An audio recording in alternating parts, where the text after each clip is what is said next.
جو عورت میکے زیادہ جاتی ہے وہ شوہر کو کم ہی باتی ہے۔ نیک عورت اپنے شوہر کی خواہش کا احترام کرتی ہے۔ ایک عورت کی برداشت وہاں جواب دے جاتی ہے جب اس کا شوہر اس سے یہ کہتا ہے کہ تم نے آج تک کیا ہی کیا ہے، بس ایک لمحہ عورت کو توڑ کر رکھ دیتا ہے۔ مرد کو ہمیشہ عورتوں کے کردار کی فکر رہتی ہے، اتنی فکر اگر وہ اپنے کردار کی کر لے تو دنیا میں کوئی عورت بد کردار نہ ہو۔ سب سے بہترین تحفہ وہ ہے جو مرد اپنی بیوی کو دیتا ہے، وہ اس کا وقت، توجہ اور اس کا پیار ہے۔ میاں بیوی کمرے میں سوئے ہوئے تھے، شوہر کو محسوس ہوتا ہے کہ اس کی بیوی جاگی ہے اور اس نے موبائل ہاتھ میں لیا ہے اور آرام سے باہر چلی گئی ہے۔ شوہر کی تو نیند ہی اڑ جاتی ہے، اس کے من میں طرح طرح کے خیال آنے لگے۔ یہ آدھی رات موبائل لے کر باہر کیوں گئی ہے؟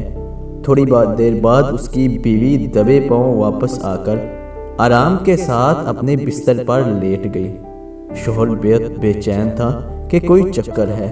خیر اس نے دوسری رات اپنا سم کارڈ نکال کر اپنی بیوی کے موبائل میں ڈال دیا اور بیوی کا سم کارڈ اپنے موبائل میں ڈال دیا، اور جب آدھی رات ہو گئی تو اس کی بیوی اس سے آرام کے ساتھ موبائل اٹھایا اور کمرے سے باہر نکل گئی۔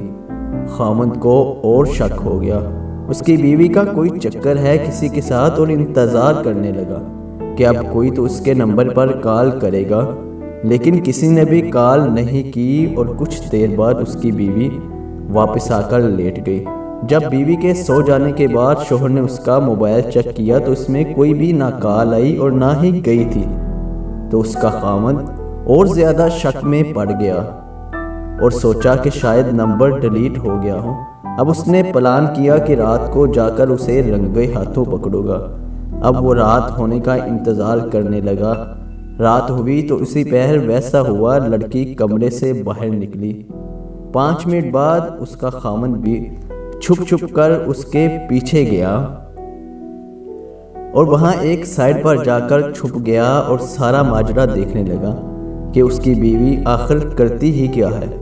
تو جب دیکھا کہ اس کی بیوی نے گھر کے ایک کونے میں جائے نماز بچھائی اور موبائل کی لائٹ آن کیے تہجد پڑھنے میں مشغول ہو گئی تھی۔ جب سلام پھیرا تو دعا کی، یا اللہ اگر میری عمر میرے خاوند کی عمر سے زیادہ ہے تو میری آدھی عمر میرے خاوند کو دے دے۔ یہ سارا معاملہ جب شوہر نے دیکھا تو سر جھکائے شرمندہ آنکھوں سے دبے پاؤں واپس اپنے کمرے میں آ کر لیٹ گیا اور من ہی من میں خود کو برا بھلا کہنے لگا، میں کتنا شکی ہوں۔ خدا سے سچے دل سے معافی مانگی۔ میری یہ دعا ہے کہ اللہ سب کو ایسی ہی بیوی عطا کرے۔ دوستو اس کہانی کا مقصد یہ ہے کہ شک کرنے سے پہلے تحقیق کر لو اور پھر کوئی قدم اٹھاؤ۔ اللہ تعالیٰ سب کی زندگیوں میں برکتیں عطا فرمائے، آمین ثم آمین۔